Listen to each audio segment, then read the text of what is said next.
معروف صحافی اور تجزیہ کار نجم سیٹھی نے کہا ہے کہ اگر پاکستان کو بچانا ہے تو ریاست پاکستان کو یرغمال اور مفلوج بنانے والے ادارے کی اصلاح کرنا اور اس سے ملک کا قبضہ واپس لینا وقت کی اہم ترین ضرورت ہے۔ اس سلسلے میں سب سے پہلا قدم قومی سلامتی کے موجودہ تصور کو قومی طاقت کے تصور میں تبدیل کر کے ملک کو ایک نارمل ریاست بنانا ہے۔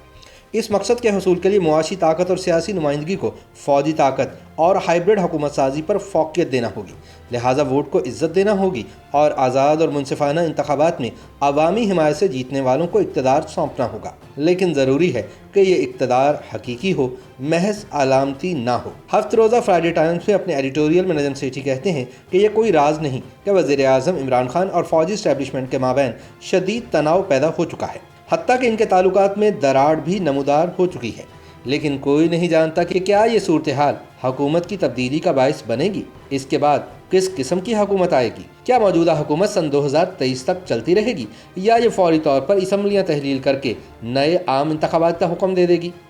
نیز تازہ انتخابات کب کرائے جائیں گے؟ لیکن سب سے اہم سوال تو ابھی پوچھا جانا باقی ہے، اور وہ یہ ہے کہ کیا اگلی منتخب حکومت ماضی کی طرح غلط طرز حکمرانی اور غلط موقع پرست معاشی پالیسیاں جاری رکھے گی، یا وہ پاکستان کے معاملات درست کرنے کے لیے انقلابی سیاسی اور معاشی اصلاحات کا راستہ اختیار کرے گی؟ نجم سیٹھی کہتے ہیں کہ آزادی کے بعد سے پاکستان کو ایک عسکری قومی سلامتی کی ریاست کے طور پر تشکیل دیا گیا۔ اس کی بنیادی وجہ یہ تھی کہ غیر منقسم ہندوستان سے وراثت میں ملی سول ملٹری بیوروکریسی ناتجربہ کار سیاسی جماعتوں اور طبقوں کی نسبت زیادہ ترقی یافتہ اور مستحکم تھی۔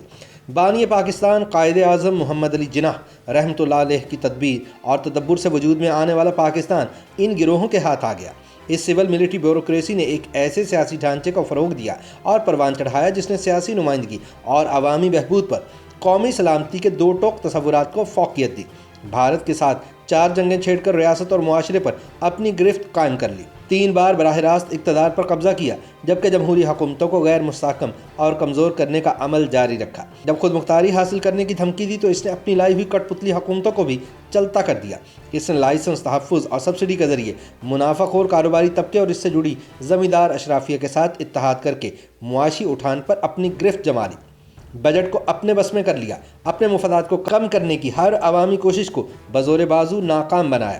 واشنگٹن کے قومی سلامتی کے مفاد کے نظریے کو اپنا کر اربوں ڈالر کی امداد اور قرضے حاصل کر کے خود کو امریکہ کو کرائے پر دے دیا۔ ریاست کے اس ڈھانچے اور غیر ملکی قرضوں اور امداد پر گزارا کرنے کی عادت نے معیشت کو بگاڑ کر معاشرے کو تباہ کر ڈالا۔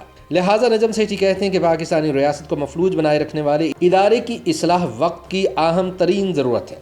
ان کے مطابق اس سلسلے میں بارش کا پہلا قطرہ ووٹ کو عزت دو کا نعرہ ہے۔ ہمیں اس تحریک کو اس کے منطقی انجام تک پہنچتے دیکھنا چاہیے۔ آزاد اور منصفانہ عام انتخابات میں عوامی حمایت سے جیتنے والوں کو اقتدار سونپ دیا جائے، لیکن اس کے ساتھ 2 مزید شرائط کا پورا کیا جانا بھی ضروری ہے۔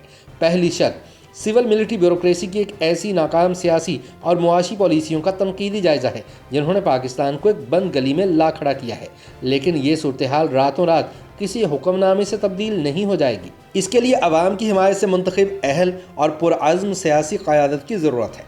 وہ قیادت جو کارکردگی رکھتی ہو، وہ اسٹیبلشمنٹ کے ساتھ نرمی سے مذاکرات کرتے ہوئے یہ مقصد حاصل کرے۔ اب تک ایسا اس لیے نہیں ہوا کہ ایسے سیاسی رہنما موجود نہیں تھے، یا وہ امور مملکت چلانے سے نابلد تھے، یا پھر سول ملٹری بیوروکریسی کے ساتھ مناسب طریقے سے مذاکرات کرنے کے قابل نہیں تھے۔ سیٹھی کہتے ہیں لیکن اب امید کی کچھ گنجائش نکل رہی ہے، اس لیے کہ نت نئے تجربات کرنے اور قبضہ کرنے کے آپشن ختم ہو چکے۔ دونوں فریقوں کو اپنے تصورات اور اختیارات شیئر کرنا چاہیے۔ اہم بات یہ ہے کہ دونوں کو احساس ہونا چاہیے کہ صرف مہارت یافتہ طبقے کو مزید نواز کر ملک بحران سے نہیں نکلے گا۔ ان کا کہنا ہے کہ معاشی اصلاحات کا ایجنڈا وسیع سیاسی اور فلسفیانہ معاہدوں پر مبنی ہونا چاہیے۔ سب سے پہلے اگر کفایت شعاری سے کام لینا ہے تو امیر طبقے کو ایسا کرنا ہوگا۔ جو طبقے پہلے سے ہی بمشکل 2 وقت کی روٹی پوری کر رہے ہیں، انہیں مزید کس کفایت شعاری کے لیے کہا جائے گا؟ لہٰذا فوجی بجٹ اور ترقیاتی بجٹ دونوں کم کر کے عملی طور پر ایک معقول حد کے اندر لائے جانے چاہیے۔ نجم سیٹھی کا کہنا ہے کہ یہ بجٹ کم کرنے پر یقیناً ریاست پاکستان پر قبضہ جمانے والی سول ملٹری بیوروکریسی اور اشرافیہ سے تعلق رکھنے والے اس کے اتحادیوں کی طرف سے سخت مزاحمت کی جائے گی، لیکن اس راستے پر چلنے کی سنجیدہ کوشش کے بغیر کوئی بھی حکومت ملک کو کینسر کی بیماری سے نکالنے کی امید نہیں کر سکتی۔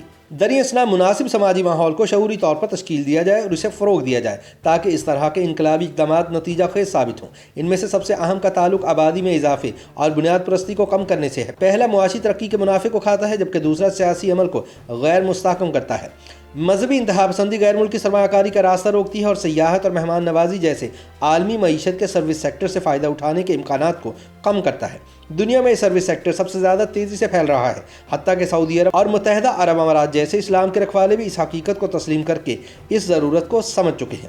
سیٹھی کہتے ہیں کہ یہ ایک طویل جدوجہد ہے لیکن اس کا آغاز کیا جانا چاہیے۔ اگر پاکستان کو ناکام ہوتی ہوئی ریاست بننے اور پھسلتی ڈھلان سے نیچے گرنے سے بچانا ہے تو یہ اصلاحات ناگزیر ہیں۔